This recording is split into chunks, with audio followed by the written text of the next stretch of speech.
So ini cuma untuk ini rekaman. Karena sebenarnya suara saya besar, mungkin terlalu besar. Oke, tapi saya pakai. Minta maaf kalau suara saya terlalu besar, apalagi kalau pakai mic. Biasanya kalau saya bicara di depan atau bicara di mana saja, suara saya terlalu besar. Dosen lain biasanya komplain kalau mereka di ruangan dekat saya. Saya yang paling ribut. Oke, saya mau pakai 2 stand. Mungkin banyak kalian, kebanyakan, hampir semua belum kenal bule ini. So, perkenalkan, nama saya Christopher, biasanya dipanggil Chris. Saya sekeluarga kami sudah tinggal di Makassar sejak tahun 2015. Kami dari Australia dan pindah dari Australia langsung ke Makassar tahun 2015 dan setelah kami belajar bahasa Indonesia, masih belajar. Tapi setelah itu kami mulai pelayanan di STT Jaffrey dan saya melayani sebagai rohaniawan seperti dosen di sana.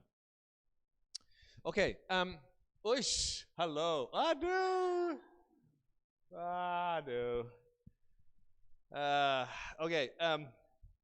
Anak-anak selalu bilang saya botak dan saya bilang, oh salah, masih banyak, tapi kayaknya mereka benar.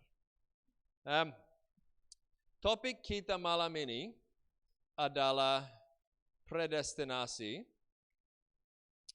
Dan sebelum kita mulai, perlu saya sampaikan terima kasih untuk kesempatan ini. Ini saya sangat senang bahwa saya bisa ketemu sama kalian malam ini. Tolong jangan malu dengan bule ini.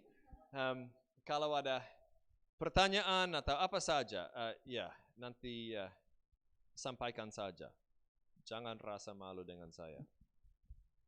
Oke, nah clicker, ini dia. Itu dia. Oke, baik. So ini topik kita, predestinasi. Sebentar kita akan berdoa, tapi sebelumnya saya mau kalian semua tahu rencana saya untuk waktu ini, yaitu ini. So ada sekitar 1 jam sampai 4 jam. Bercanda. Untuk sesi ini. Dan ini harapan saya. So, sebentar setelah kita berdoa, definisi saya mau supaya mungkin kita agak bingung dengan kata predestinasi. Ada yang pikir, ini jenis nasi baru. Salah. So, saya mau supaya kita semua mengerti apa itu predestinasi. Setelah itu, 7 kebenaran yang dapat kita melihat di dalam firman Tuhan berkaitan dengan topik ini. Setelah itu 6 pengertian terhadap kebenaran-kebenaran yang ada. Setelah itu beberapa hal yang harus kita mengerti. Dan setelah itu tanya jawab kalau ada pertanyaan. Saya mau supaya kita mengerti ini. Saya bisa langsung membahas teori-teori yang ada. Calvinisme, Arminianisme, dan lain sebagainya. Tapi menurut saya, yang perlu kita melihat dan mengerti, prioritas kita adalah firman Tuhan. Ya? So, saya mau supaya kita mengambil cukup banyak waktu untuk melihat apa yang ada di dalam firman Tuhan. Saya tidak mau menafsirkan terlalu banyak, sedikit, tapi saya mau supaya kita baca teks-teks yang relevan untuk topik itu. Itu 7 kebenaran. Setelah itu, kita bisa melihat, bagaimana kita bisa mengerti semua ajaran itu. Dan ada 6 perspektif besar. Sebenarnya 2 yang paling besar, tapi 6 yang besar di dalam sejarah gereja. Itu 6 pengertian. Setelah itu beberapa hal yang perlu disampaikan sebelum sesi tanya jawab. So itu rencana saya untuk waktu ini. Oke, kita berdoa dan langsung lanjut. Oke, kita berdoa. Kami akan belajar firman-Mu. Ya, dan semuanya sia-sia kalau engkau tidak terlibat. Jadi Bapa, kami minta supaya engkau melalui roh-Mu tolong membuka pikiran, pengertian kami, supaya kami bisa mengerti. Sejauh mungkin kami bisa mengerti. Di mana ada pikiran yang tidak alkitabiah, Bapa tolong luruskan pikiran kami. Kami mau supaya teologi kami, pengertian kami mengenai engkau, hanya berdasarkan firman-Mu. So Bapa, kami siap dan kami mau dengar suara-Mu. Kami menyerahkan waktu ini ke dalam tangan-Mu. Kami berdoa dalam nama Yesus. Amin. Oke.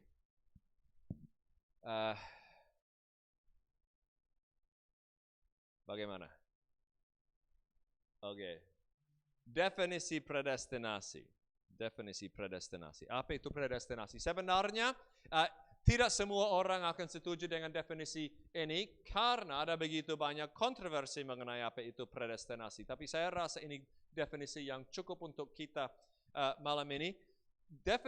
Predestinasi adalah keputusan Allah sebelum penciptaan. So tadi kita baru nyanyi ada lirik engkau memilih saya seperti itu sebelum dunia dijadikan dari Efesus pasal 1 ayat 4. Memang keputusan Allah sebelum penciptaan yang mana Dia memilih beberapa orang untuk keselamatan bukan oleh karena kebaikan di dalam hati mereka yang dilihat sebelumnya, bukan oleh karena apa saja yang kita buat, bukan berdasarkan perbuatan hati apa saja, tetapi hanya oleh karena kedaulatannya dan kehendaknya. So ini predestinasi. Allah sebelum penciptaan, Dia tahu apa yang akan semua yang akan diciptakan, dan predestinasi adalah doktrin pengertian bahwa Allah memilih beberapa orang untuk keselamatan. Nah, sebenarnya ini definisi yang umum.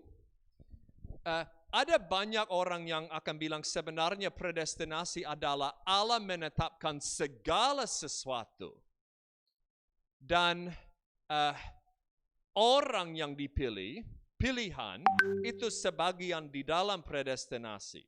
Itu namanya pilihan atau election kalau bahasa Inggris. Maksud saya, menurut banyak orang, election atau pilihan itu bagian di dalam predestinasi. Predestinasi Allah menetapkan segala sesuatu. Dan ada bagian di dalam itu Dia juga menetapkan siapa yang akan diselamatkan. Tapi biasanya istilah predestinasi dimengerti sebagai ini. Allah pilih sebelum dunia dijadikan siapa yang akan diselamatkan. Itu dari kata ini, proorizo, yang digunakan 6 kali di dalam perjanjian baru, artinya menetapkan sebelumnya atau mendekrit sebelumnya. So ini definisi predestinasi. 7 kebenaran yang dapat kita melihat di dalam firman Tuhan. Yang pertama, Allah memilih beberapa orang untuk keselamatan. Ini tidak bisa didebat, jelas sekali di dalam firman Tuhan. Mari kita baca Roma 8 ayat 28 yang sangat terkenal. Kita baca ayat itu sampai ayat 30 bersama. 1, 2, 3.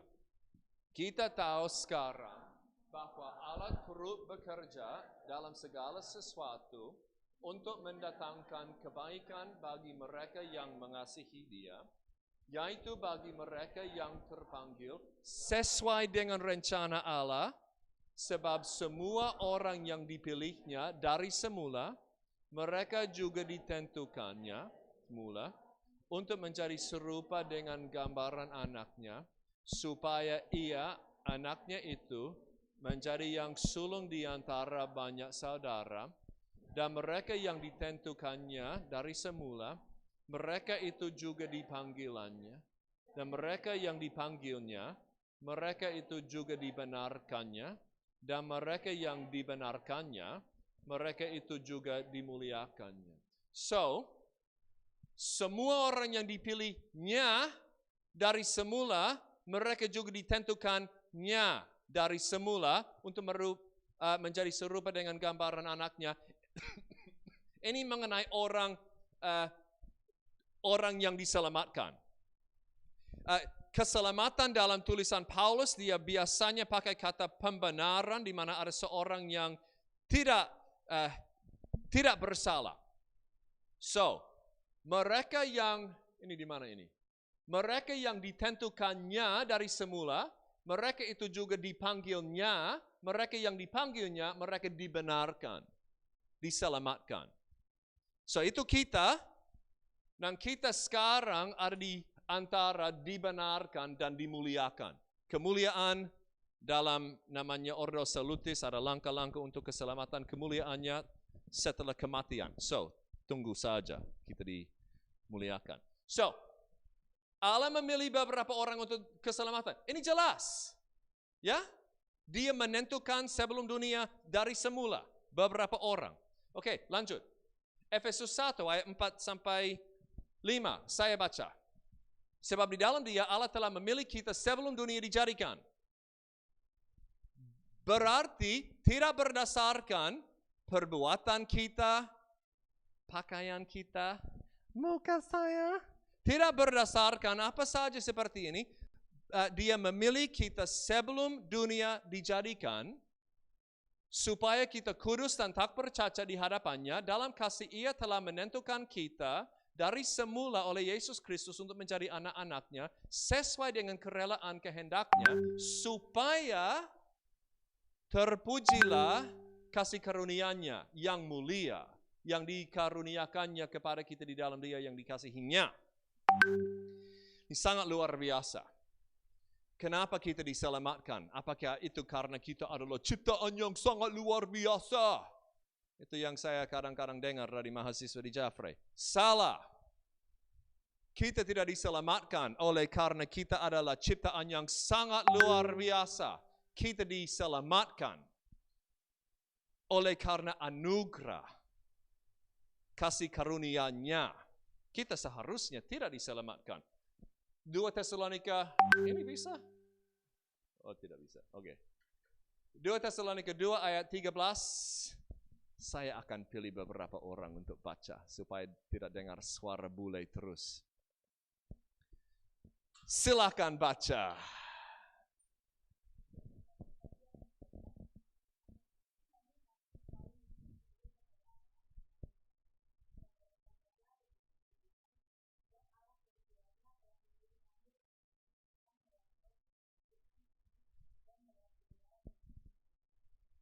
Ini jelas? So jangan lupa, saya cuma mau supaya kita melihat kebenaran pertama. Allah memilih beberapa orang untuk keselamatan. Dari semula. Jelas? Lihat. Allah dari mulanya telah memilih kamu untuk diselamatkan. Ini sangat jelas. Masih hidup? Masih bernafas? Oke. Terus, satu lagi. Allah memilih beberapa orang untuk keselamatan. Nah, ini kebenaran di dalam firman Tuhan. Ada banyak kebenaran lain, jangan khawatir. Tapi saya mau kita lihat bahwa ini memang dalam firman Tuhan. Gitu saja. 2 Timotius 1 ayat 9, dialah yang menyelamatkan kita dan memanggil kita dengan panggilan kudus, bukan berdasarkan perbuatan kita, melainkan berdasarkan maksud dan kasih karunia-Nya sendiri, yang telah dikaruniakan kepada kita dalam Kristus Yesus sebelum permulaan zaman. Allah sebelum semua penciptaan, dia bilang, saya akan memilih, saya akan menetapkan, saya akan menyelamatkan orang ini, orang ini, orang ini, orang ini, orang ini. Untuk keselamatan. Ini yang kita lihat terus dalam banyak ayat. Nah, mungkin ada pertanyaan, bagaimana dengan ini? Bagaimana dengan ini? Bagaimana? Tunggu. Kita lihat dulu apa yang ada di dalam firman Tuhan. Oke? So, satu ayat lagi, silahkan baca.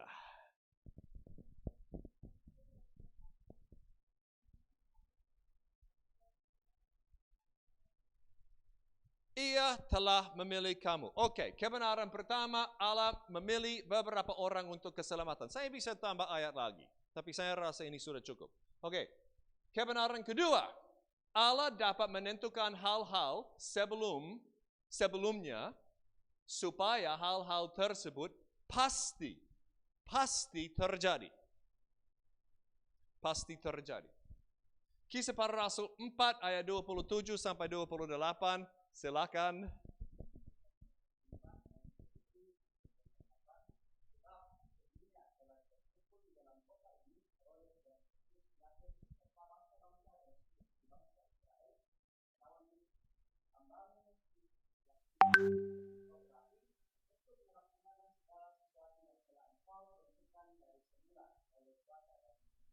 So, yang dibuat Herodes dan Pontius Pilatus, Allah Bapa sudah tentukan sebelumnya.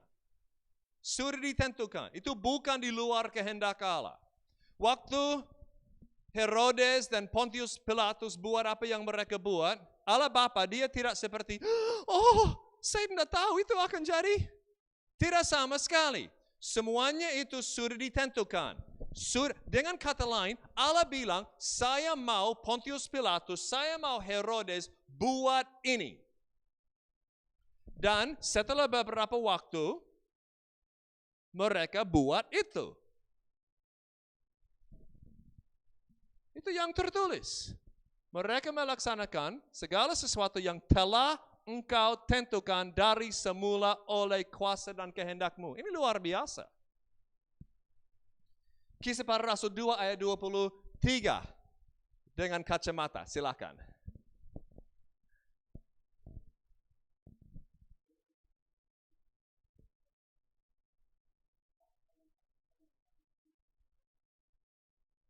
Terima kasih. So, ini mengenai Yesus pasti. Yesus diserahkan Allah menurut maksud dan rencana Allah. Semuanya berjalan sesuai dengan kehendak Allah yang ada sebelumnya. Banyak ayat lagi yang dapat kita lihat. 1 Petrus 1 ayat 20 saya baca. Ia telah dipilih sebelum dunia dijadikan. So bukan kita saja yang dipilih. Yesus, rencana Allah untuk menyelamatkan manusia melalui Yesus itu ada sebelum dunia dijadikan. Yesus dipilih sebelum dunia dijadikan. Tetapi karena kamu, ia baru menyatakan dirinya pada zaman akhir. Dengan kata lain, kalau kita berpikir bahwa di dalam perjanjian lama, Allah punya rencana untuk menyelamatkan manusia, menyelamatkan Israel melalui hukum Taurat. Dia pilih Abraham, pilih keturunannya, dan dia bilang, kalian akan diselamatkan setelah beberapa abad. Dia memberikan sekitar 400, dia memberikan apa itu hukum Taurat kepada Musa, kepada Israel melalui Musa. Dan dia mau supaya Israel hidup sesuai dengan hukum Taurat. Tetapi Allah Bapa dia tidak tahu bahwa mereka tidak bisa hidup sesuai dengan hukum Taurat. Tapi tidak apa-apa. Setelah beberapa waktu Yesus datang supaya plan B, rencana B bisa jadi untuk memperbaiki plan A. Ini pikiran banyak orang. Dan itu salah. Sangat tidak alkitabiah. Yang alkitabiah adalah sebelum dunia dijadikan, Yesus dipilih. Ada cara, ada rencana keselamatan sebelum dunia dijadikan Yesus, yaitu Yesus akan datang. Dan sebelum Yesus datang, ada begitu banyak tanda, begitu banyak metafor, begitu banyak bayangan yang menunjukkan siapa itu Sang Mesias yang akan datang. Banyak sekali. Sistem pengorbanan, sistem imamat, sistem raja, sistem nabi. Banyak sekali tanda mengenai Sang Mesias yang akan datang. Yesus dipilih sebelum dunia dijadikan. Dan akhirnya dia datang. So, jangan lupa kebenaran yang saya mau kita lihat di sini adalah Allah dapat menentukan sebelumnya, dia dapat menentukan ini akan jadi, ini akan jadi, ini akan jadi. Dan hal-hal itu memang terjadi. Kalau ditentukan Allah, dia bisa menentukan supaya ada hal-hal yang terjadi. 2 Raja-Raja 19:25, bukankah telah kau dengar bahwa aku telah menentukannya dari jauh hari. Dari jauh hari dia menentukan. Dan telah merancangkannya pada zaman purbakala. Sekarang aku mewujudkannya bahwa engkau membuat sunyi senyap kota-kota yang berkubu menjadi timbunan batu. Oke, mungkin poin ini. Kalau kita mengerti poin ini, kebenaran kedua ini pasti jelas. Semua pernubuatan sebenarnya, semua pernubuatan membuktikan bahwa Allah dapat menentukan sebelumnya supaya ada hal-hal yang terjadi. Ada kucing yang mau ikut. Jelas? Mi? Bagaimana? Oke, kita lanjut saja. So, itu kebenaran yang kedua. Kebenaran ketiga, Allah tahu siapa yang akan diselamatkan. Dia tahu. Oke, saya pilih yang baru masuk. Silahkan baca 1 Petrus 1 ayat 1 dan 2 dengan suara besar.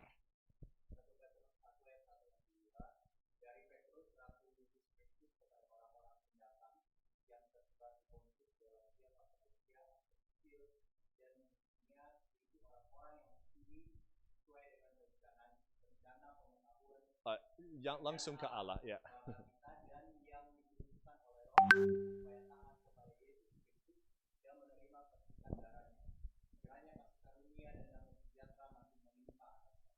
Terima kasih. So, Allah tahu, mungkin kita tahu, apakah kata prognosis ada di dalam bahasa Indonesia? Prognosis? Diagnosis mungkin, kayaknya diagnosis ada. Diagnosis ada? Prognosis juga ada. Mungkin kita tahu bahwa kata gnosis itu dari kata gnosis, bahasa Yunani, pengetahuan, prognosis, pengetahuan sebelumnya. Untuk tahu sebelumnya. So, Allah tahu sebelumnya orang-orang yang dipilih. Pasti, dia juga menetapkan mereka. Kita sudah melihat kebenaran pertama. Tapi saya mau supaya kita melihat dengan jelas. Nanti ini akan penting. Dia tahu siapa akan, dia tahu sebelumnya siapa yang akan diselamatkan. Sebab semua orang yang dipilihnya, dipilih di sini dari kata prognosko. Gnosko mengetahui. Prognosko mengetahui sebelumnya. Dari semula mereka juga ditentukannya dari semula untuk menjadi serupa dengan gambaran anak Nyi. Nya. Oke. So, Allah tahu siapa yang akan diselamatkan. Jelas? Oke, lanjut lagi. Kebenaran keempat. Oh, saya yang lanjut. Sorry. sorry. Oke, kebenaran keempat. Tidak ada apa saja di luar kedaulatan Allah. Tidak ada apa saja di luar kedaulatan Allah. Nah, ini mungkin susah juga karena apa artinya kedaulatan. Nah, mungkin nanti kita bahas kalau ada waktu. Tapi untuk sekarang kita menerima saja. Tidak ada apa saja di luar kedaulatan Allah. Amsal 16 ayat 4. Siapa mau baca? Yang pakai topi, silakan.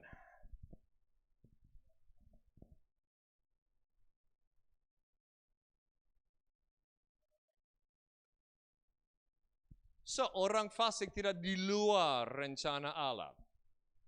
1 Petrus 2 ayat 8. WL tadi, silakan.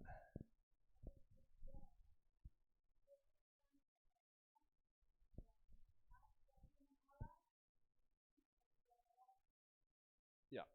Untuk itu mereka juga telah disediakan. Saya pakai ayat-ayat ini supaya kita melihat bahwa termasuk orang fasik, tidak ada yang di luar kedaulatan Allah. Allah juga menegarkan hati-hati orang yang tidak percaya. Banyak ayat yang menunjukkan poin itu. Terima kasih. Wow. Luar biasa. Thank you. Kalau ada ujian, langsung lulus. Ya, tapi minta maaf. Tidak ada ujian. Oke.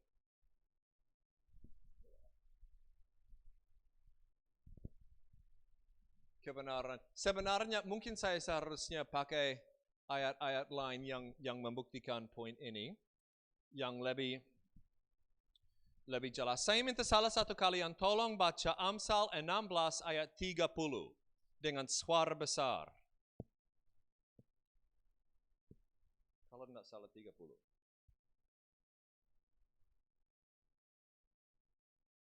Amsal 16 ayat 30.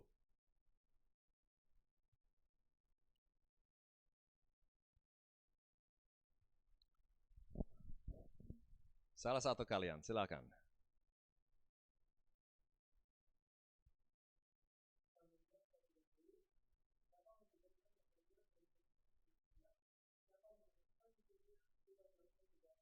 Oke, saya salah. Ayat berikut.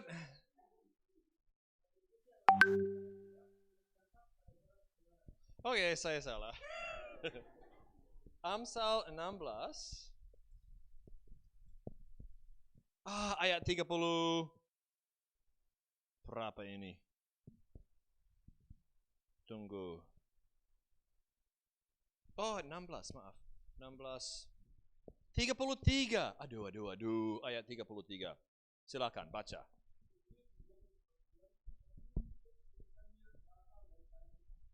Coba mengerti poin ini. Undi, apa itu undi? Menurut mereka itu hal yang paling acak. Paling acak. Dan menurut ini, setiap keputusannya dari Tuhan, dengan kata lain, tidak ada yang acak. Tidak ada.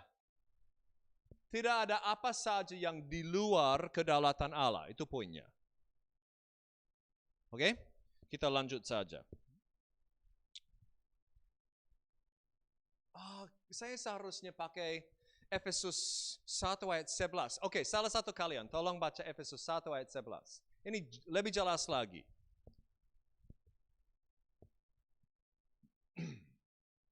Efesus 1 ayat 11, silakan.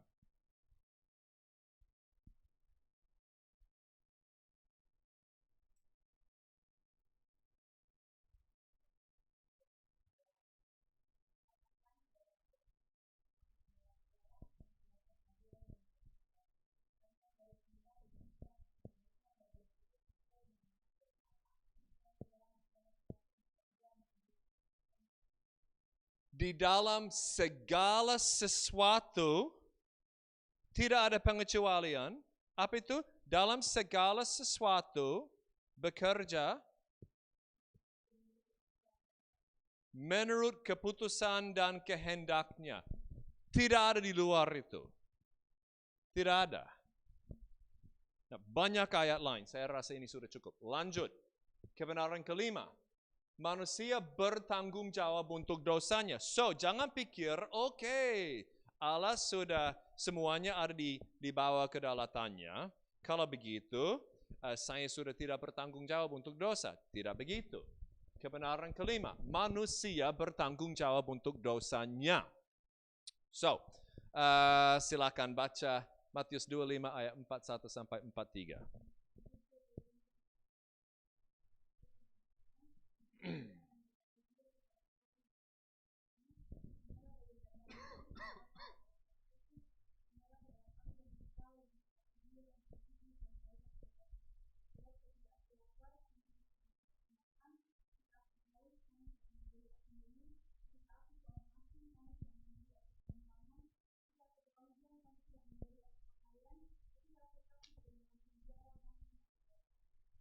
Terima kasih. Sebenarnya teks ini itu tentang hari penghakiman.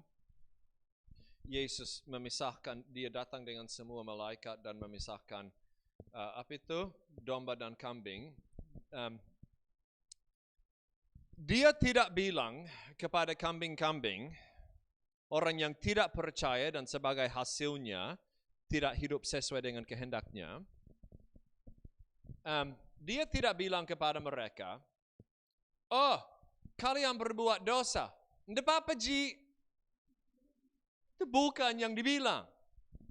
Manusia bertanggung jawab untuk dosanya.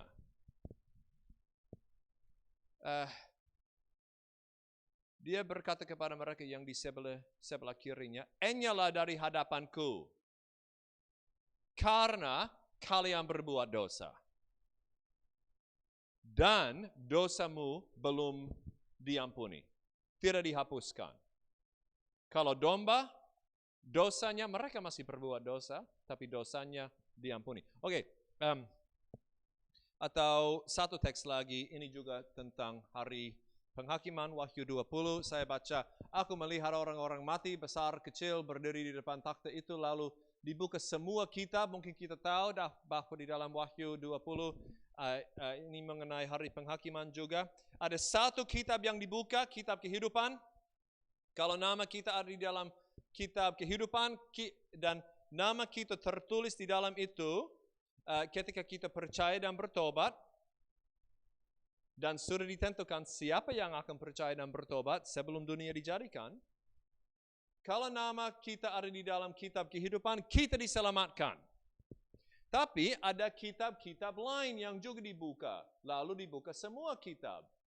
Dan di dalam buku-buku atau kitab-kitab lain yang tertulis adalah semua perbuatan kita yang mendukung apa yang tertulis di dalam kitab kehidupan. Orang-orang mati dihakimi menurut perbuatan mereka berdasarkan apa yang tertulis di dalam kitab-kitab itu. Maka laut menyerahkan orang-orang mati yang ada di dalamnya, dan maut dan kerajaan maut menyerahkan orang-orang mati yang ada di dalamnya, dan mereka dihakimi masing-masing menurut perbuatannya. Saya cuma mau supaya kita melihat bahwa manusia memang bertanggung jawab untuk dosa mereka. Makanya ada begitu banyak perintah di dalam firman Tuhan. Kamu bertanggung jawab untuk dosamu. Jangan pernah bilang bahwa orang lain memaksa saya untuk berbuat dosa. Mereka buat saya marah sehingga saya bla bla bla. Tidak. Kita bertanggung jawab untuk dosa kita. Saya bertanggung jawab untuk dosa saya. Kau bertanggung jawab untuk dosamu. Lagi. Kebenaran 6. Ada 7. Nah, ini sudah 6. Allah ingin supaya semua manusia diselamatkan. So, semua kebenaran ini berkaitan dengan topik ini. So, ada yang mungkin pikir waktu kita lihat tadi, bagaimana bilang Allah menentukan bla bla bla bla bla. Apakah Allah mengasihi semuanya? Ya, jelas. Allah ingin supaya semua manusia diselamatkan. So, siapa mau baca? Yang bawa botol air tadi, silahkan. 2 Petrus.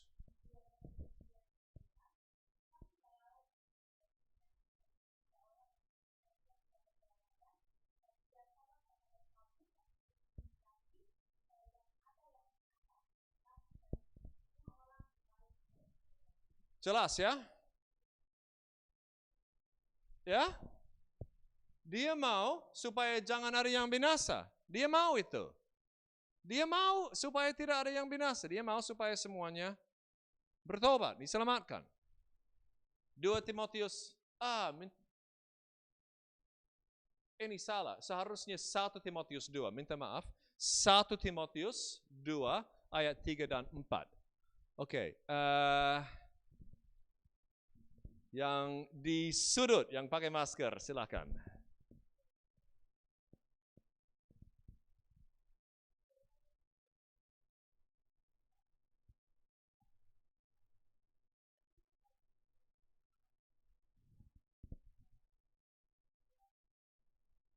Terima kasih. So, sekali lagi kalau buat catatan, ini 1 Timotius 2, bukan 2 Timotius, minta maaf. Dan teks terakhir Yehezkiel 18 ayat 23, apakah aku berkenan kepada kematian orang fasik? Demikianlah firman Tuhan, bukankah kepada pertobatannya supaya ia hidup? Jelas, saya pikir, bahwa Allah ingin supaya semua manusia diselamatkan. Kebenaran terakhir, Allah selalu adil di dalam keputusannya dan tidak dapat dipersalahkan. So, mungkin kebenaran pertama adalah Allah memilih beberapa orang untuk keselamatan. Mungkin di dalam hati beberapa orang langsung ada yang protes, itu tidak adil. Bagaimana? Kebenaran ketujuh, sekali lagi, Allah selalu adil di dalam keputusannya dan tidak dapat dipersalahkan. So, satu teks di sini, 2 slide, karena ini teks yang panjang, saya menampilkan banyak teks karena ini teks yang penting. Saya mau mungkin kita baca sama-sama, boleh? Semangat dong. Roma 9 ayat 10 sampai 20. Kita baca bersama. 1, 2, 3. Tetapi bukan hanya... Ayo baca sama-sama. Aduh. Oh, aduh, minta maaf, sorry. Salah saya. Oke. Roma 9 ayat 10 sampai 24. Siap? Oke, 1, 2, 3. Tetapi bukan hanya itu saja. Lebih terang lagi ialah Ribka yang mengandung dari satu orang, yaitu dari Ishak, bapa leluhur kita. Sebab waktu anak-anak itu belum dilahirkan dan belum melakukan yang baik atau yang jahat, gaya rencana Allah tentang pemilihannya diteguhkan, bukan berdasarkan perbuatan, tetapi berdasarkan panggilannya, dikatakan kepada Ribka, anak yang tua akan menjadi hamba anak yang muda. Seperti ada tertulis, aku mengasihi Yakub, tetapi membenci Esau. Jika demikian, apakah yang hendak kita katakan? Apakah Allah tidak adil? Mustahil. Oke, stop. Apakah kita mengerti pertanyaan ini? Allah pilih satu anak yang tua akan menjadi hamba anak yang muda. Itu yang terjadi, ya. 2 saudara. Jika demikian, apakah yang hendak kita katakan? Apakah Allah tidak adil? Kalau dia pilih satu dan tidak pilih yang kedua? Apa jawabannya? Mustahil. Oke, kita lanjut dari sebab. 1, 2, 3. Sebab ia berfirman kepada Musa, aku akan menaruh belas kasihan kepada siapa aku mau menaruh belas kasihan, dan aku akan bermurah hati kepada siapa aku mau bermurah hati. Jadi, hal itu tidak tergantung pada kehendak orang atau usaha orang, tetapi kepada kemurahan hati Allah. Bab kitab suci berkata kepada Firaun, itulah sebabnya aku membangkitkan engkau, yaitu supaya aku memperlihatkan kuasaku di dalam engkau, dan supaya namaku dimasyhurkan di seluruh bumi. Jadi ia menaruh belas kasihan kepada siapa yang dikehendakinya, dan ia menegarkan hatinya. Oke. Ia menaruh belas kasihan kepada siapa yang dikehendakinya, terserah dia, dan ia menegarkan hati siapa yang dikehendakinya. Ini langsung dari Roma 9. Oke, nah, Paulus tahu apa yang kita akan bilang. Kita baca dari sekarang. 1, 2, 3. Sekarang kamu akan berkata kepadaku, jika demikian, apalagi yang masih disalahkannya? Sebab siapa yang menentang kehendaknya? Siapakah kamu, hai manusia? Maka kamu membangkang Allah. Dapatkah yang dibentuk berkata kepada yang membentuknya, mengapakah engkau membentuk aku demikian? Apakah tukang periuk tidak mempunyai hak atas tanah liatnya untuk membuat dari gumpal yang sama suatu benda suatu benda lain untuk dipakai dengan tujuan biasa. Oke, apakah kita mengerti? Menurut saya, poin Paulus di sini sangat jelas. Siapakah kamu untuk mempersalahkan Allah? Dia pencipta, dia bisa buat apa yang dia mau. Kita adalah ciptaan. Semuanya tidak berpusat pada saya. Itu berpusat pada dia, bukan manusia, bukan saya. Dia. So, dia berhak untuk buat apa yang dia mau. Gitu saja. Jadi, saya selesaikan. Jadi, kalau untuk menunjukkan murkanya dan menyatakan kuasanya, Allah menaruh kesabaran yang besar terhadap benda-benda kemurkaannya. Mana ini? Murkaannya yang telah disiapkan untuk kebinasaan. Disiapkan untuk kebinasaan. Justru untuk menyatakan kekayaan kemuliaannya atas benda-benda belas kasihannya yang telah dipersiapkannya untuk kemuliaan, yaitu kita. Yang telah dipanggilnya bukan hanya dari antara orang Yahudi, tetapi juga dari antara bangsa-bangsa lain. Dan seterusnya. So, jangan lupa kebenaran ini, Allah selalu adil di dalam keputusannya dan tidak dapat dipersalahkan. So, sekali lagi ini 7 kebenaran yang kita lihat. Kita pasti bisa tambah, tapi ini 7, saya baca dengan cepat. Yang pertama, Allah memilih beberapa orang untuk keselamatan. Allah dapat menentukan hal-hal sebelumnya supaya hal-hal tersebut pasti terjadi. Allah tahu siapa yang akan diselamatkan. Tidak ada apa saja di luar kedaulatan Allah. Manusia bertanggung jawab untuk dosanya. Allah ingin supaya semua manusia diselamatkan. Allah selalu adil di dalam keputusannya dan tidak dapat dipersalahkan. Oke, so isu berikut untuk kita adalah bagaimana kita akan pegang semua ini. Bagaimana kita akan mengerti doktrin predestinasi bahwa Allah yang baik, yang mau supaya semua manusia diselamatkan, dia mau itu, kita sudah lihat. Dia juga menentukan supaya ada beberapa orang yang dipilih untuk keselamatan sebelum dunia dijadikan.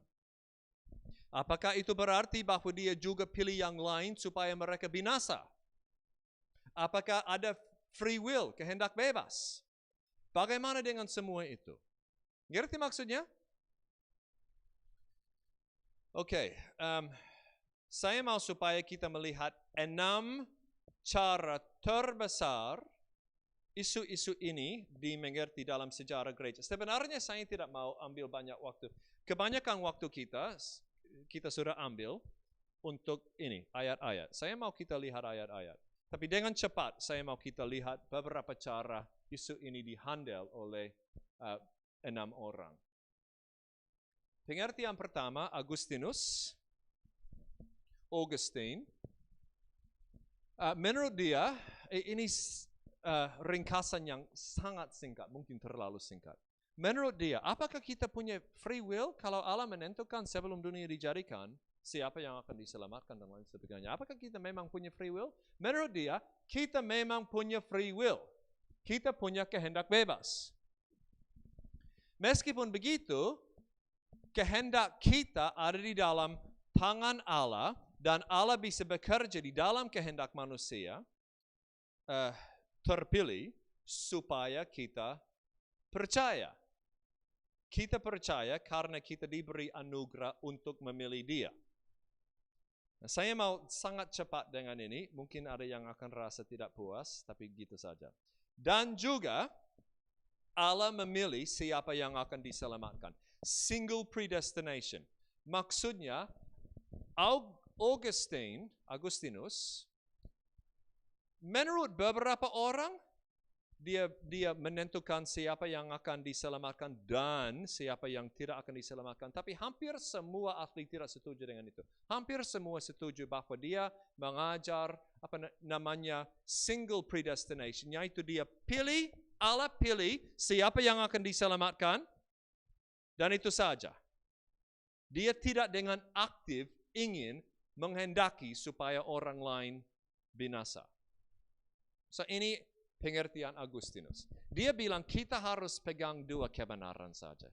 Mungkin kita tidak mengerti, tapi tidak apa-apa. Kita pegang kehendak bebas dan kita pegang Allah menentukan siapa yang diselamatkan. Thomas Aquinas. Menurut Thomas Aquinas, Allah mengasihi semua orang dan memberikan kehendak yang sungguh bebas kepada semua manusia. Allah menentukan segala sesuatu di dalam kehidupan orang-orang terpilih supaya kita memilih untuk percaya. So, bayangkan, Allah tahu apa yang, namamu siapa? Gita? Dia tahu apa yang Gita perlu melihat atau dengar atau apa saja supaya Gita menjadi orang percaya. Mungkin Gita perlu sebuah tanda. Atau Gita perlu beberapa percakapan. Gita perlu melihat sebuah mujizat. Gita perlu dengar dari orang ini hari ini, dan orang ini hari ini, dan orang ini dan hari ini, dan lain sebagainya. Allah menentukan banyak hal supaya Gita menjadi orang percaya, tapi Dia yang pilih. Allah tidak memaksakan kehendaknya. Itu Dia yang pilih, tapi Allah bekerja di sekitarnya. Ngerti maksudnya? Ini menurut Thomas Aquinas. So, itu pengertian kedua. Pengertian ketiga, Martin Luther. Martin Luther sangat mirip dengan Agustinus. Martin Luther single predestinasi. So menurut dia, Allah pilih siapa yang akan diselamatkan. Dan dia tidak pilih supaya orang lain masuk neraka. Luther percaya bahwa manusia memiliki kehendak bebas untuk berbuat hal-hal duniawi. Kita bisa buat apa yang kita mau di dunia. Kamu bisa pilih jurusanmu. Kamu bisa pilih kalau kamu mau belajar dengan baik atau tidak. Tetapi kita tidak punya kehendak bebas untuk hal-hal spiritual. Dan khususnya kita tidak punya kehendak bebas untuk memilih untuk percaya kepada Yesus sebagai Juru Selamat dan Tuhan. Tanpa Roh Kudus. So, jadi manusia dapat berbuat apa-apa yang duniawi, tetapi tidak akan memilih untuk percaya tanpa pekerjaan Roh Allah. Roh Allah bekerja di dalam hati orang-orang terpilih, supaya untuk menggerakkan hati kita supaya kita nanti menjadi orang percaya. Ini Martin Luther. John Calvin, Johannes Calvin mungkin. Menurut John Calvin, nah dia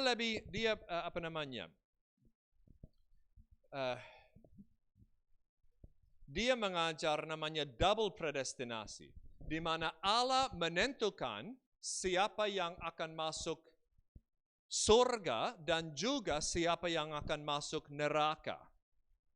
Dia menentukan dua-duanya. Mungkin supaya kita mengerti, menurut Calvin, surga dan neraka memuliakan Allah. Surga memuliakan Allah karena melalui surga kasih karunia Allah, anugerah Allah ditunjukkan dengan sangat jelas. Semua manusia seharusnya dihukum selama-lamanya, tapi kasih karunia Allah luar biasa. Ada orang yang dapat diselamatkan, ada orang yang dapat masuk surga. Surga memuliakan Allah, tapi neraka juga memuliakan Allah. Karena melalui neraka kita bisa lihat bahwa Allah tidak mengabaikan dosa. Allah memang adil. Dia adil, dia tidak akan mengabaikan dosa. Akan dihukum. So menurut Calvin, Allah menentukan orang yang akan masuk surga dan juga orang yang akan masuk neraka. Dua-duanya ditentukan. Ini namanya double predestinasi. Manusia punya kehendak bebas. Apakah kita punya kehendak bebas? Ya, tapi dengan pengertian bahwa kita tidak terpaksa untuk buat apa-apa. So menurut dia, kehendak bebas adalah saya tidak terpaksa untuk buat apa-apa, tetapi faktanya adalah kehendak saya dikuasai oleh dosa.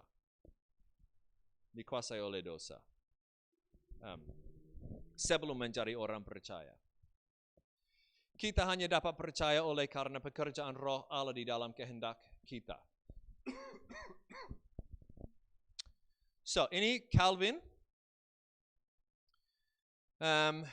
Banyak sekali, kalau Martin Luther, banyak sekali orang Batak. Adakah orang Batak di sini? Tidak ada?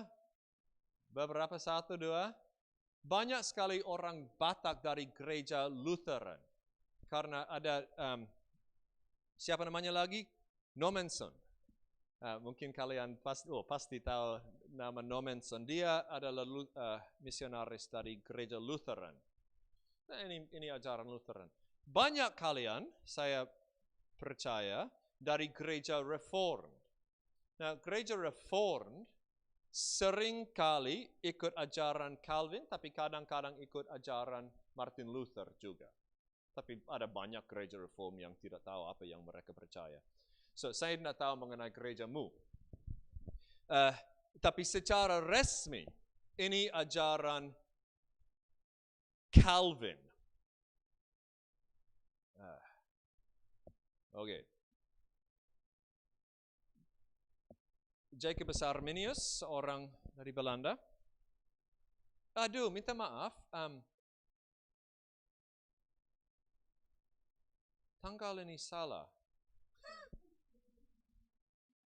Ini abad, seharusnya, saya lupa dengan tepat, tapi dia hidup sedikit setelah, hampir sama dengan Calvin, dan tidak setuju dengan Calvin. Dan tanggal untuk Louis de Molina tidak benar juga. So, abaikan dua tanggal. Oke, Jacobus Arminius. Menurut dia, Allah tahu siapa yang akan percaya. So, dia tahu sebelum dunia dijadikan, prognosis, dia tahu semuanya, dia tahu bahwa kita, saya pakai kita lagi, dia tahu bahwa kita akan menjadi orang percaya. Dan sebelum dunia dijadikan, sebelum kita dijadikan, Allah bilang, saya tahu kita akan diselamatkan. Dia akan percaya. Dia akan, dengan kata lain, dia akan memilih saya. Saya, oleh karena itu, memilih dia sebagai orang pilihan. Nah, dengan kata lain, ini terbalik dari Calvinisme, Calvin dan Luther dan lain sebagainya, Agustinus. Menurut mereka, Allah pilih kita dan oleh karena itu dia bekerja di dalam kehendak kita supaya kita pilih dia. Menurut Arminius, tidak begitu. Allah tahu semuanya, dia tahu bahwa kita dan kita semua akan pilih dia, dan dia berdasarkan itu memilih kita. So, ini adalah kepercayaan yang sekarang terkenal sebagai Arminianisme. Arminianisme. Manusia mempunyai kehendak bebas, Allah memberikan kemampuan kepada semua manusia supaya kita dapat memilih untuk percaya. Prevenient grace. Mungkin banyak kita dari gereja Pentakostal, seringkali gereja Pentakostal adalah gereja Arminian. Tapi sekali lagi banyak gereja Pentakostal tidak tahu apa yang mereka percaya. So, tidak apa-apa. Minta maaf kalau itu terlalu keras. Ini sayang sekali. Saya sudah lihat. Saya ketemu sama banyak hamba Tuhan yang tidak tahu apa yang mereka percaya. So, kalian nanti bisa, saya tidak tahu, jadi BPJ atau lain sebagainya. Dan memastikan supaya ajaran gerejamu Alkitabiah. Yang terakhir, Louis de Molina. Menurut Louis de Molina, orang ini jauh berbeda dari yang lain. Coba fokus ya, kita hampir mau selesai, tapi coba fokus. Pengertian ini menurut saya menarik. Dia bilang Oke, bayangkan ini seperti, apakah kita sudah nonton film apa namanya? Doctor Strange? Doctor Strange? Ada multiverse of madness. Sudah tahu? Sudah nonton? Ada yang ya, ada yang tidak. Oke, bayangkan ada banyak sekali universe, ya, banyak sekali universe yang dapat diciptakan, bisa diciptakan. Allah tahu setiap keputusan yang akan diambil oleh setiap manusia di setiap universe. Dan dia pilih untuk menciptakan universe ini di mana ada paling banyak orang yang akan pilih untuk percaya. Ngerti maksudnya? So dari perspektif itu, bisa dibilang bahwa dia menentukan, tapi juga bisa dibilang bahwa kita punya kehendak bebas. Nah, ini kepercayaan yang hampir tidak ada yang, ada beberapa orang yang percaya. Saya tidak tahu kalau ada gereja yang menerima ini, tapi menurut saya menarik. Mirip dengan Dr. Strange. Oke, beberapa hal. Sebelum ada sesi tanya jawab. Ini yang mungkin perlu kita tahu. Dari satu segi, apakah kita tahu siapa yang adalah orang terpilih? Apakah ada tanda di mukanya? Apakah ada, iya, ada? Tidak ada. Dari segi lain, dari satu segi kita tidak tahu, ya. Tapi dari segi lain, sebenarnya kita tahu siapa yang adalah orang terpilih. Orang terpilih adalah seorang yang percaya kepada Yesus sebagai Juru Selamat dan Tuhan. Gitu saja. Tidak, jangan pernah berpikir, kadang-kadang ada mahasiswa di Jafra yang pikir, apakah saya adalah orang terpilih? Kalau sudah percaya kepada Yesus sebagai Juru Selamat dan Tuhan, kita terpilih, kita diselamatkan. Sudah. Apakah Allah menentukan saya sebelum dunia dijadikan untuk menjadi orang terpilih? Saya bisa bilang, ya. Saya tahu, ya. Bagaimana? Karena Yesus adalah Juru Selamat dan Tuhan saya. Ngerti maksudnya? Dari satu segi, kita bisa tahu. Oke, yang kedua, jika teologi kita menghasilkan keengganan terhadap penginjilan, teologi kita salah. Ini khusus untuk namanya hyper-Calvinisme. Ada cukup banyak orang dari gereja reform yang salah paham ajaran Calvin. Dan berpikir bahwa, kalau Allah menentukan segala sesuatu, kalau dia sudah menentukan siapa yang akan menjadi orang percaya dan siapa yang tidak diselamatkan, kalau begitu kita tidak harus menginjili. Baca Alkitabmu. Salah. Itu bukan ajaran Calvin dan itu memang bukan ajaran firman Tuhan. Kalau kita memakai logika untuk membangun beberapa kebenaran yang tidak ada di dalam Alkitab dan sebenarnya bertentangan dengan apa yang ada di dalam Alkitab, kita salah. Teologi kita salah. Kalau kita dari gereja reform, yang harus kita buat adalah pegang dalam satu tangan fakta, kebenaran bahwa Allah menentukan siapa yang terpilih, siapa yang akan diselamatkan, dan juga pegang kebenaran bahwa kita terpanggil untuk berbagi Injil. Sebenarnya, dalam sejarah gereja, beberapa orang yang paling efektif dalam bidang penginjilan adalah orang Calvinis. Karena mereka tahu ada orang terpilih, pasti ada sukses, saya bisa lanjut. Pasti ada orang yang terpilih, seperti Paulus di Korintus. Tuhan ketemu sama dia di dalam mimpi dan bilang, hei kamu tetap di sini. Paulus sudah mau pergi. Tapi Tuhan ketemu sama dia di dalam mimpi dan bilang, hey kamu harus tetap di sini. Karena banyak orangku ada di dalam kota ini. Nah sebenarnya pada waktu itu hampir tidak ada.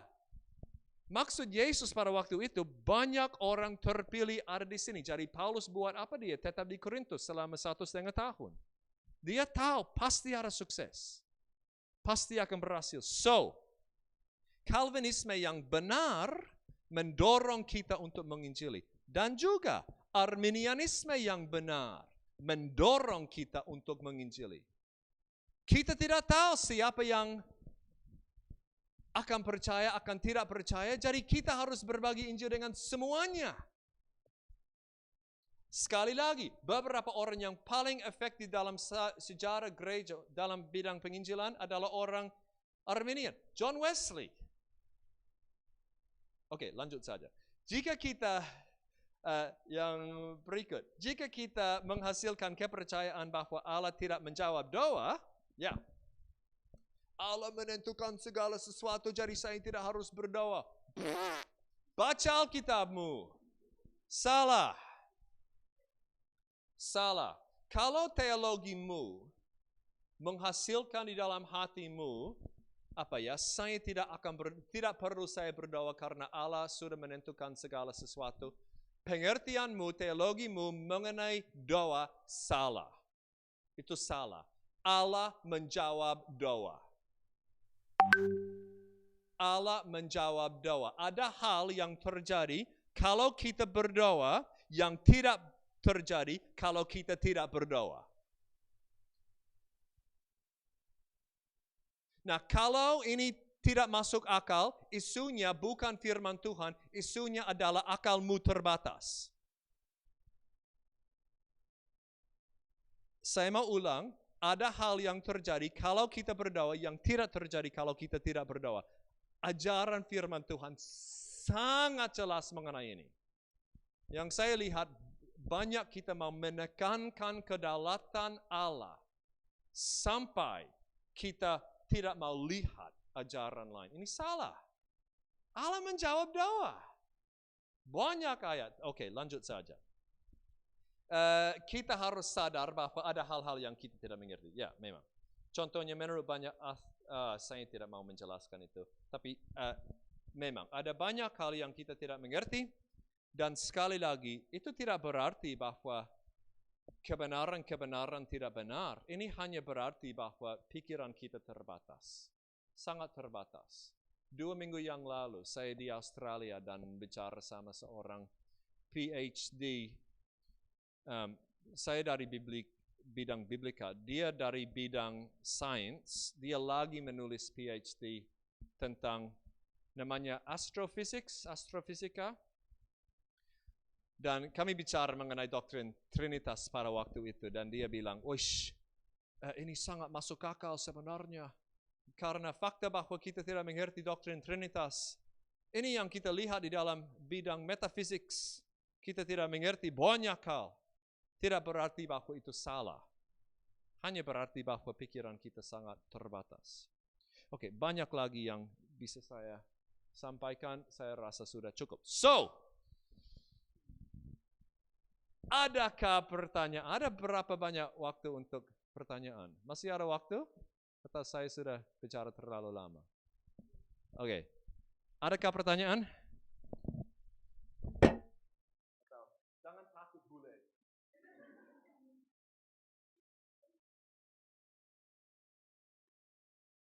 Saya sangat suka pertanyaan.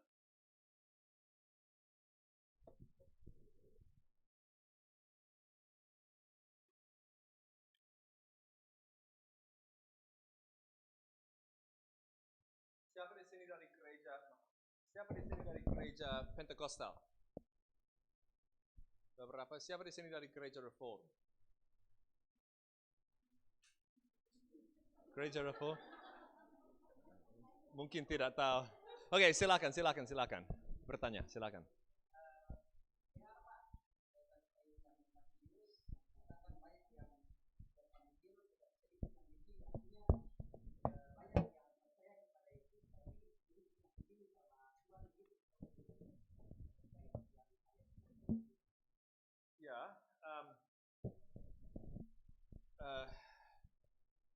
ada beberapa cara untuk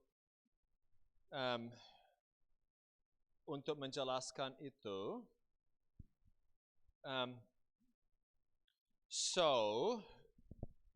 Mungkin pertama, saya lupa, ini ayat, saya lupa.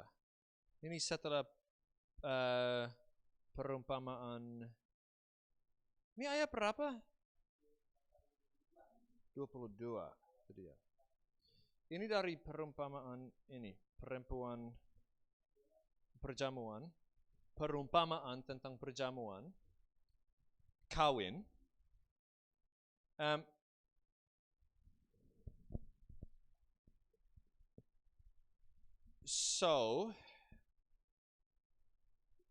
Mungkin saya dari gereja Reformed?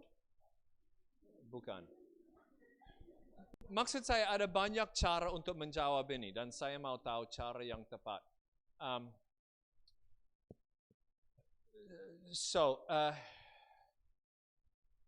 Kalau kita kembali ke slide sebelum, tidak usah. Salah satu hal yang dilihat di dalam firman Tuhan adalah Allah sepertinya punya, ada lebih dari satu arti untuk kehendak Allah. Bisa dibilang bahwa Allah menghendaki banyak hal dan juga tidak menghendaki banyak hal. Mungkin saya harus jelaskan. Oke. Kita sudah melihat, saya masih harus pakai mic? Oke, saya pakai mic. Oke, ada dua pengertian terbesar untuk kehendak Allah. Minta maaf, ini bukan pertanyaan gampang. Ini kalau saya mau jawab dengan baik, perlu beberapa penjelasan. Dua pengertian terbesar untuk kehendak Allah di dalam firman Tuhan. Satu adalah namanya kehendak Allah yang berdaulat. Menurut pengertian itu, kehendak Allah, Allah menghendaki segala sesuatu. Tidak ada di luar kehendak Allah. Saya bisa kasih banyak ayat. Sebenarnya kita sudah baca banyak. Efesus 1 ayat 11. Kehendak Allah. Tidak ada satu hal yang di luar kehendak Allah. Tidak ada burung yang jatuh di luar, Matius pasal 10 ya. 10 kalau tidak salah. Tidak ada burung yang jatuh di luar kehendak Allah. Yesaya 53. Allah menghendaki supaya Yesus menderita. Tidak ada di luar kehendak Allah. Okay? So, kalau tidak ada di luar kehendak Allah, apakah itu berarti bahwa kehendak Allah juga termasuk dosa? Jawabannya ya. Dalam pengertian ini. Cuman pengertian ini. Sebentar kita akan lihat pengertian lain. Tapi dari satu perspektif, bisa dibilang segala sesuatu dikehendaki Allah termasuk dosa. Nah, saya kasih beberapa ayat. Jangan pikir saya sesat. Salah satu ayat kita sudah baca sebenarnya. Saya akan pilih ayat di mana kita lihat kata kehendak. Kisah Para Rasul 4, kita sudah baca ini sebenarnya.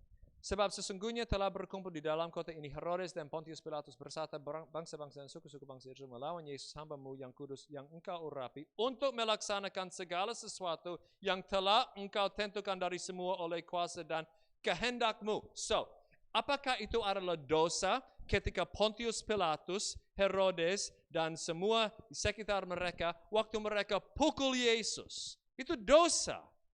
Yesus seharusnya tidak dipukul. Yesus seharusnya dipuji. Tapi dia dipukul, dia disalibkan. Ini dosa. Atau Yesaya 53 ayat 10, kalau tidak salah kita lihat ini dari perjanjian lama. Tuhan berkehendak meremukkan dia. Ini mengenai Yesus. Berkehendak meremukkan dia dengan kesakitan. Ini penuh, salib Yesus penuh dengan dosa. Dia seharusnya tidak dipukul, seharusnya dari satu segi lain saja. Seharusnya tidak disalibkan. Dia seharusnya diterima disembah sebagai raja. Satu teks lagi. Ini teks yang kalau mau mengerti teks ini harus fokus. 1 Petrus 3 ayat 17. Nah, semoga kalian semua pintar, semoga. So, coba mengerti ayat ini. Ini susah. Saya ada mahasiswa S2 yang mau menulis tesis mengenai ayat ini.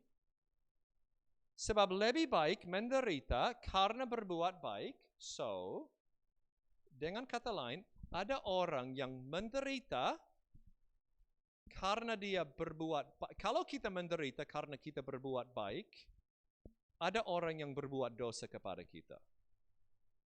Ya? Kalau Gita, saya pakai Gita terus karena saya tidak tahu nama mahasiswa. Kalau Gita berbuat hal baik dan saya pukul dia, ini dosa. Setuju? Oke. Jangan khawatir. Sebab lebih baik menderita karena berbuat baik jika hal itu dikehendaki Allah. Ada kemungkinan itu dikehendaki Allah. Daripada menderita karena berbuat jahat. Saya cuma mau kita melihat bahwa dari satu perspektif tidak ada apa saja di luar kehendak Allah. Ini namanya kehendak Allah yang berdaulat. Tapi ada pengertian lain untuk kehendak Allah. Nah, ini kehendak Allah yang moral. God's moral will. Kehendak Allah moral. Dan menurut kehendak Allah yang moral, ada banyak sekali hal yang terjadi yang tidak sesuai dengan kehendaknya. Saya kasih contoh. Saya coba pakai kata kehendak lagi. 1 Tesalonika 4 ayat 3. Inilah kehendak Allah pengudusanmu, pengudusan orang percaya. Yaitu supaya kamu menjauhi percabulan. Kita semua tahu ada banyak sekali orang Kristen yang tidak hidup sesuai dengan ini. Ya, tapi ini kehendak Allah. Dengan kata lain, ada kehendak Allah yang tidak terjadi. Atau satu kitab dari pasal 5. Pasal 5 ayat 18. Mengucap syukurlah dalam segala hal, termasuk waktu dengan bule, sebab itulah yang dikehendaki Allah. Nah, ada beberapa di sini, saya cukup yakin, yang sekarang tidak mengucap syukur. Tapi itu kehendak Allah. So, maksud saya begini. Bisa dibilang ada hal yang terjadi yang dari satu perspektif adalah kehendak Allah, dan dari perspektif lain bukan kehendak Allah. Dari satu perspektif semuanya adalah kehendaknya, semuanya Allah mengizinkan segala sesuatu yang terjadi. Apa yang bisa terjadi dia bilang, ya saya akan membiarkan hal itu terjadi. Itu dikehendakinya, dan dia juga seringkali tidak suka apa yang terjadi. Dia tidak mau itu, dia tidak menghendaki hal itu. So, kalau kita kembali ke teks ini, saya rasa mungkin sudah ada jawaban. Sudah melihat jawabannya? Bisa dibilang bahwa Matius 22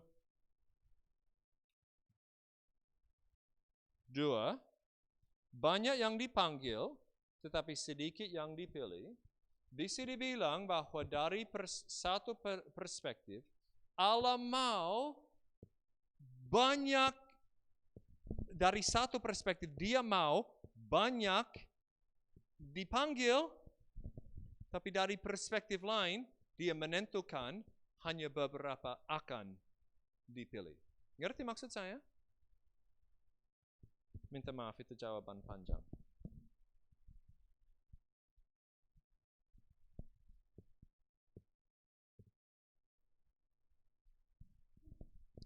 Saya rasa kalau kita mengerti hal-hal itu mengenai kehendak Allah, ini akan membuka pikiran kita untuk topik ini juga, predestinasi. Makanya bisa dibilang Allah menentukan beberapa orang untuk keselamatan dan juga mengasihi semuanya. mau supaya semuanya diselamatkan. Oke, adakah pertanyaan lain?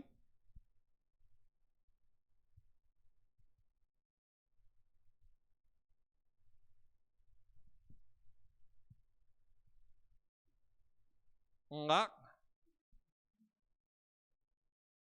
Tidak ada?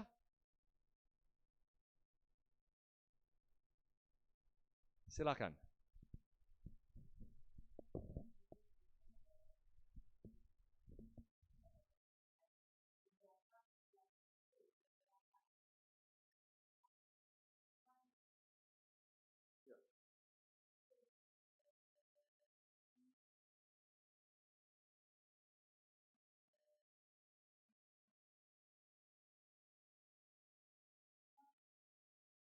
Ya, tidak semua detail.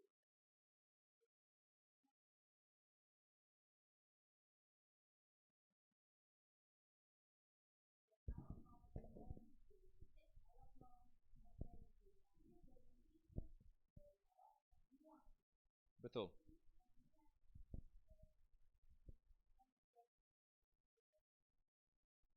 Ya. So, kita harus pegang semua kebenaran itu. So, baik kalau kita punya minimum 7 tangan, dan pegang semuanya. Nah, ini poin tadi waktu saya bilang, nah, saya bisa jawab ini dengan apa yang saya baru bilang. Bisa dibilang bahwa Allah dari satu perspektif dia mengasihi semuanya, dan dari satu perspektif dia pilih beberapa. Itu satu cara untuk menjawab isu itu. Tapi saya rasa kalau kita tidak mau itu, faktanya adalah, ada banyak sekali hal di dalam firman Tuhan di mana kita harus pegang lebih dari satu kebenaran. Saya kasih beberapa contoh. Faktanya adalah Allah berdaulat di atas semuanya. Tidak ada hal yang terjadi di luar kontrolnya. Pegang itu. Dan juga pegang manusia bertanggung jawab untuk dosanya. Kita bertanggung jawab untuk dosa kita. Ini jelas sekali dalam firman Tuhan. Kita harus pegang lebih dari satu kebenaran. Atau saya kasih contoh lain. Saya pakai Trinitas.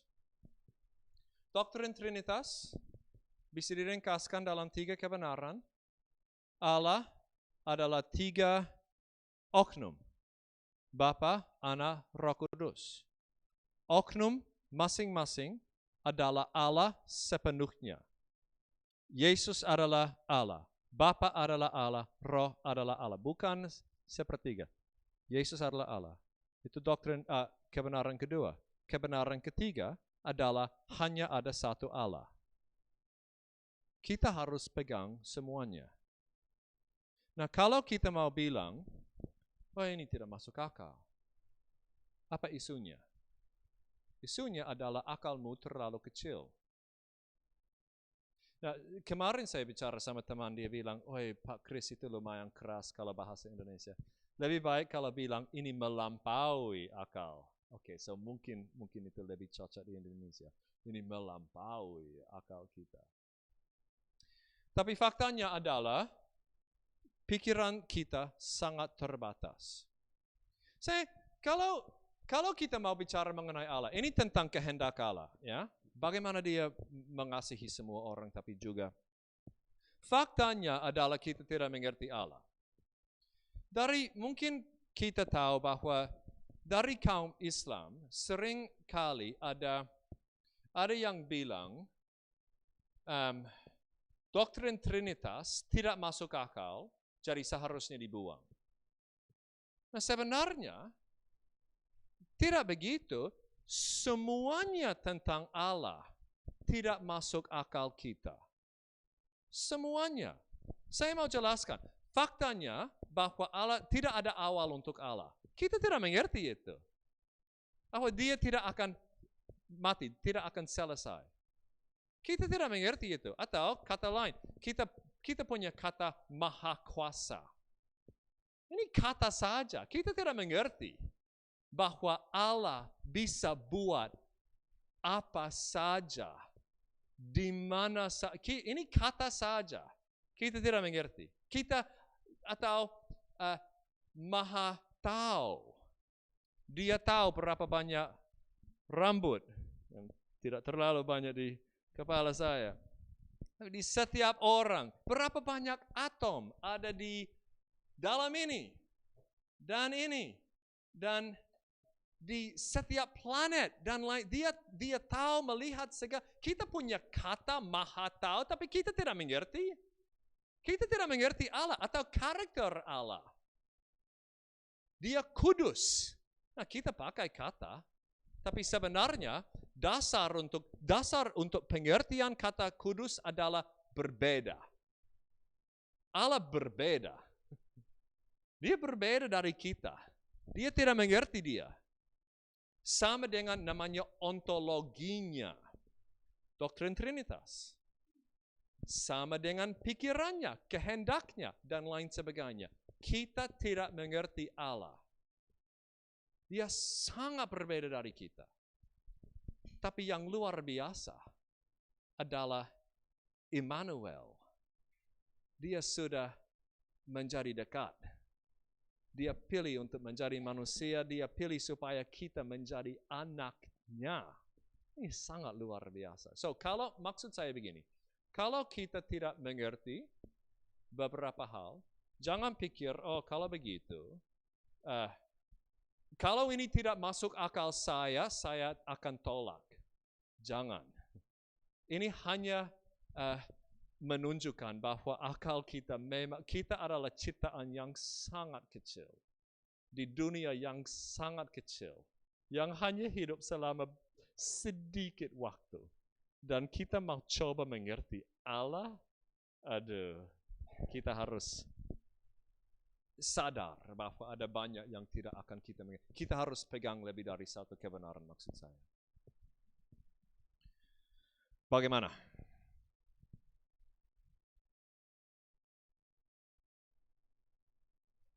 Faktanya, Allah mengasihi semuanya. Nah, mungkin perlu dibilang. Mungkin, namamu siapa? Nida? Grida? Nida? Rida? Siap, Rida. Ini cara saya menjawab. Ada orang yang dari kaum yang reform yang menurut saya sangat ekstrem. Yang coba untuk menafsirkan ayat-ayat tadi, 1 Timotius pasal 2, 2 Petrus pasal 3 dan lain sebagainya. Mereka coba menafsirkan ayat itu sebagai Allah sebenarnya tidak mengasihi semua, dia hanya mengasihi semua orang terpilih. Tapi menurut saya ini penipuan saja, itu bukan apa yang ada di dalam teks. Faktanya adalah ini susah. Kehendak Allah lebih sulit dari kehendak kita. Ya. Maksud saya ini bukan pertanyaan baru. Ada banyak cara untuk menjawab ini dan lain sebagainya. Tapi menurut saya pada akhirnya, baik kalau kita sadar ada hal-hal yang kita tidak mengerti. Baik, ada lagi?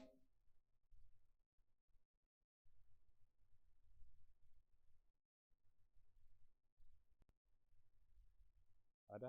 Tidak? Ada? Oh, ada di sini. Silakan.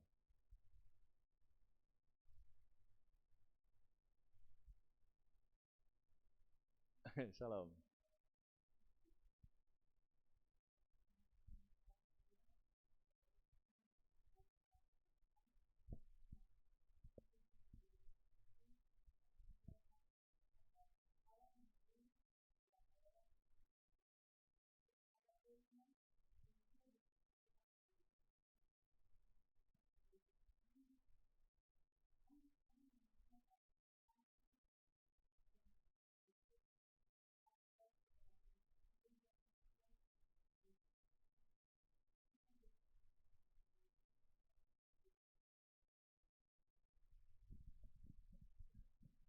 Kita bertanggung jawab untuk,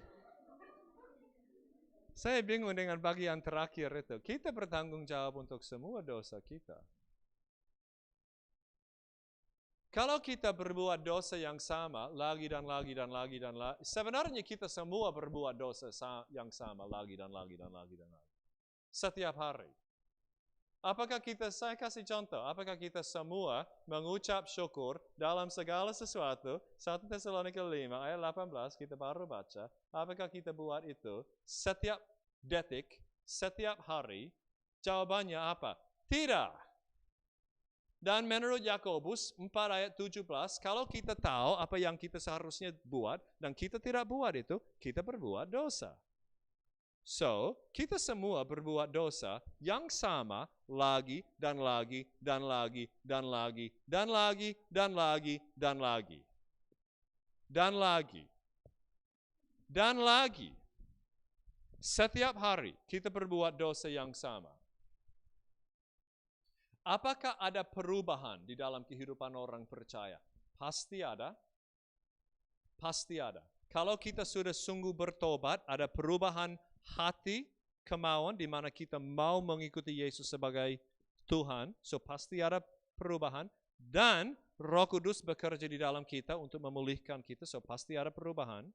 Tapi faktanya adalah kita semua masih berbuat banyak dosa yang sama, terus-menerus. Dan yang luar biasa untuk orang percaya adalah semuanya diampuni. Semuanya. Sungguh luar biasa. So, saya mungkin tidak mengerti pertanyaanmu. Minta maaf. Bisa diulang? Atau saya sudah jawab atau bagaimana? Kalau kita berbuat dosa, kita bertanggung jawab. Itu poin tadi. Jangan pikir, mungkin ini perlu dibilang juga. Banyak sekali orang bilang, oh ya mungkin saya masih berbuat dosa, tapi hanya dosa dengan tidak sengaja.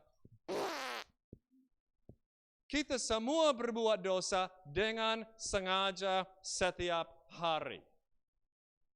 Tidak ada orang yang paksa kita untuk tidak mengucap syukur. Kita pilih untuk buat itu. Dan itu diampuni. Luar biasa. Nah, mungkin saya tahu ada banyak teks yang mungkin kita bahas berkaitan dengan topik ini dari 1 Yohanes dan Ibrani dan lain sebagainya.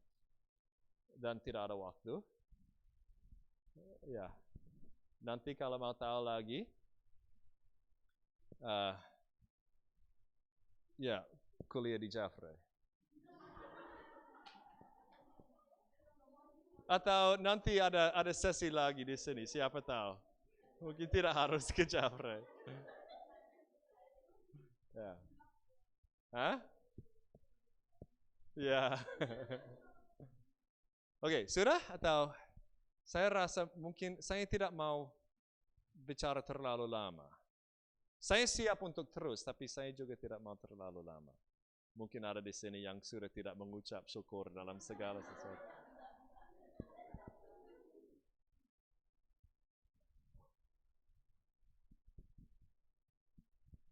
Sudah?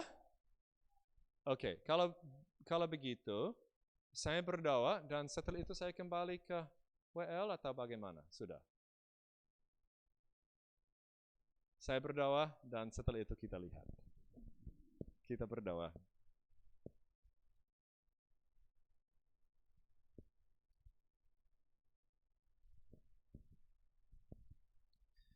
Bapa kami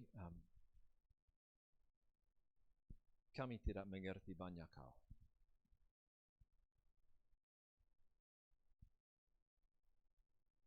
Dan salah satu hal yang kami tidak mengerti adalah mengapa Engkau memilih kami sebelum dunia dijadikan, supaya kami diselamatkan, dibenarkan, dan ke depan dimuliakan.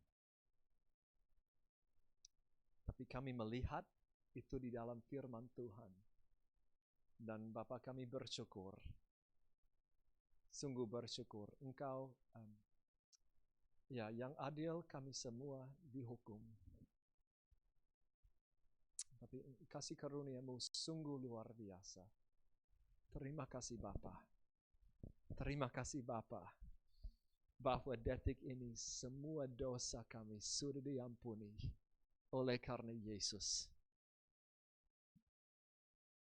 Dan Bapa kami minta supaya Engkau akan terus menolong kami supaya di mana ada hal yang kami tidak mengerti, tolong bantu kami supaya kami bisa merendahkan diri dan ikut Yesus. Ikut Yesus saja. Taat dan ikut Yesus. Bapa, kami sekali lagi kami berdoa supaya pikiran kami se-Alkitabiah mungkin.